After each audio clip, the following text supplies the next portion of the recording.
ഡൽഹിയിൽ അനധികൃത കുടിയേറ്റക്കാർക്ക് വേണ്ടിയുള്ള പരിശോധന തുടരുന്നു. ബംഗ്ലാദേശിൽ നിന്നുള്ള അനധികൃത കുടിയേറ്റക്കാരെന്ന് കണ്ടെത്തിയ 25 പേരെ നാടുകടത്താനുള്ള നടപടി ആരംഭിച്ചു. വ്യാജ തിരിച്ചറിയൽ കാർഡ് നിർമ്മിക്കുന്ന സംഘത്തെ പിടികൂടിയതായും ഡൽഹി പോലീസ് അറിയിച്ചു. വിവരങ്ങളുമായി ജിഷ്ണു കൃഷ്ണൻ ചേരുകയാണ്. ജിഷ്ണു, രാജ്യസുരക്ഷയ്ക്ക് തന്നെ ഭീഷണി ഉയർത്തുന്ന വിധത്തിൽ ബംഗ്ലാദേശിൽ നിന്നുള്ളവർ ഇവിടെ വിവിധ സംസ്ഥാനങ്ങളിൽ കുടിയേറിയ ഒരു സാഹചര്യമുണ്ട്. അവരെ തുരത്താനുള്ള, അവരെ കൃത്യമായി കണ്ടെത്തി നാടുകടത്താനുള്ള നടപടികൾ അതിശക്തമാക്കിയിരിക്കുകയാണ് സർക്കാർ. വിവരങ്ങൾ എന്തെല്ലാം? ഡൽഹിയിൽ ലഫ്റ്റനന്റ് ഗവർണർ വി.കെ. സക്സേനയുടെ നിർദ്ദേശപ്രകാരമാണ് ഡൽഹി പോലീസിന്റെ പ്രത്യേക വിഭാഗം കഴിഞ്ഞ കുറച്ച് ദിവസങ്ങളായി കൃത്യമായ പരിശോധന നടത്തിവരുന്നത്. വിവിധ രാജ്യങ്ങളിൽ നിന്നുള്ള അനധികൃത കുടിയേറ്റക്കാരെ, പ്രത്യേകിച്ച് ബംഗ്ലാദേശിൽ നിന്നുള്ള അനധികൃത കുടിയേറ്റക്കാരെ കണ്ടെത്തുക എന്ന ലക്ഷ്യത്തോടു കൂടിയാണ് പരിശോധന നടത്തുന്നത്. ഇതുവരെ 25-ലധികം പേരെ ബംഗ്ലാദേശിൽ നിന്നുള്ള അനധികൃത കുടിയേറ്റക്കാർ കണ്ടെത്തിയിട്ടുണ്ട്. ഇവരെയും കേന്ദ്ര സർക്കാരുമായി ബന്ധപ്പെട്ടുകൊണ്ട് ബംഗ്ലാദേശിലേക്ക് തിരിച്ചയക്കാൻ ഇന്ത്യയിൽ നിന്ന് നാട് കടത്താനുള്ള നടപടികൾ പുരോഗമിക്കുകയാണ്.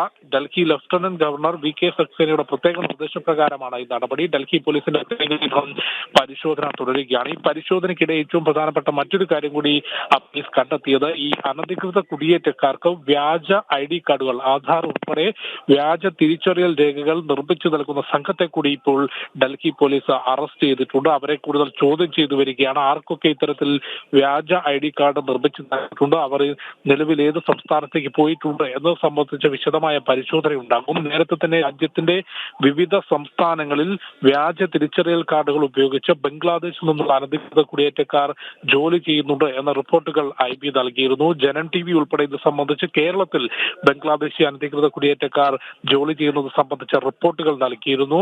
വലിയ പരിശോധന ഭാരതത്തിന്റെ ഭാഗത്തുനിന്ന്, കേന്ദ്ര സർക്കാരിന്റെ ഭാഗത്തുനിന്ന് നടത്തി വരുന്നു. നേരത്തെ വടക്കുകിഴക്കൻ സംസ്ഥാനങ്ങളിൽ, അസം, ത്രിപുര ഉൾപ്പെടെയുള്ള സംസ്ഥാനങ്ങളിൽ അനധികൃത കുടിയേറ്റക്കാർക്കെതിരെ നടപടി കർശനമാക്കിയിരുന്നു. അതിന്റെ പിറകെയാണ് ഇപ്പോൾ ഡൽഹിയിൽ രാജ്യ തലസ്ഥാനത്തും ഡൽഹി പോലീസ് പ്രത്യേക പരിശോധന നടത്തുന്നത്. അനധികൃത കുടിയേറ്റക്കാരാണെന്ന് കണ്ടെത്തുന്നവരെ നാട് കടത്താനാണ് തീരുമാനം. നീലിമ. ശരി, ജിഷ്ണുവാണ് വിവരങ്ങൾ പങ്കുവച്ചത്.